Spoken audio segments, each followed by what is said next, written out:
বন্ধুরা নমস্কার, আমি রান্নাঘরে চলে আসছি। আমি কি রান্না করব সে দেখাচ্ছি তোমাদের। তো আমি আজকে রুই মাছের ঝোল করব, পাতলা ঝোল। তা আমি ঝিঙা নিয়েছি, আলু নিয়েছি, এটা পাতলা ঝোল করব জিরা আদা বাটা দিয়ে। আর সঙ্গে আছে করলা আলু ভাজা। এটাই আমাদের আজকে মেনু। এখন কড়াই গরম হয়ে গেছে, আমি তেলটা দিব। তেল গরম হয়ে গেছে, এখন মাছগুলি ছাড়বো।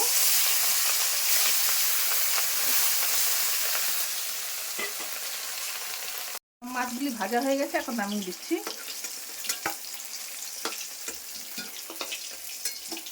এখন মাছের ঝোলের জন্য ফোড়ন দিচ্ছি, জিরা, তেজপাতা, সবজিগুলি ছেড়ে দিব। এখন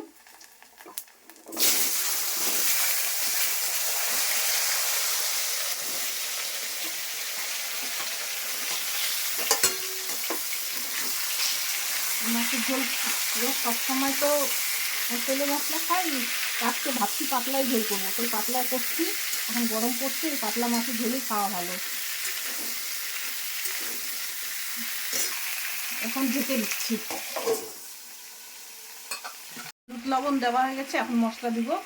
আমি আগের থেকে বেটে রাখছিলাম জিরা, লঙ্কা, আদা বাটা, এগুলি এখন দিচ্ছি।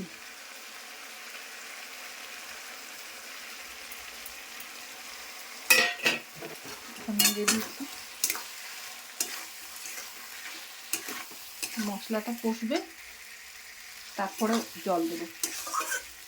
ছেড়ে টমেটো দিচ্ছি। আমার কষানো হয়ে গেছে, এই কষাটা একটু তেল ছাড়ছে। এখন আমি জল দিব।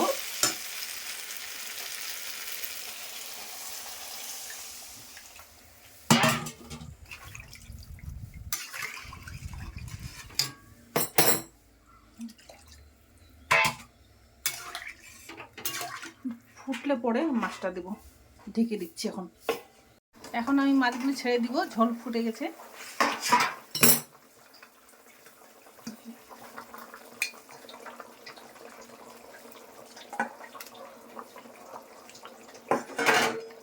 এখন এটা ফুটুক, ঢেকে দিচ্ছি আমি আবার। আমার মাছের ঝোলটা হয়ে গেছে, এখন ধনিয়া পাতা দিয়ে নামাবো। ধনিয়া পাতা দিচ্ছি,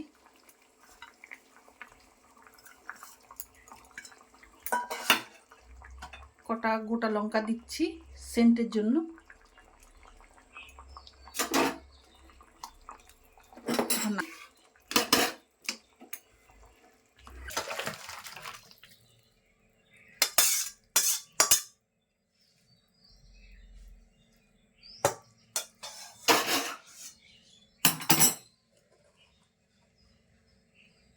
আমার এই ভিডিওটা যদি ভালো লাগে তাহলে লাইক সাবস্ক্রাইব করে দিন। ধন্যবাদ।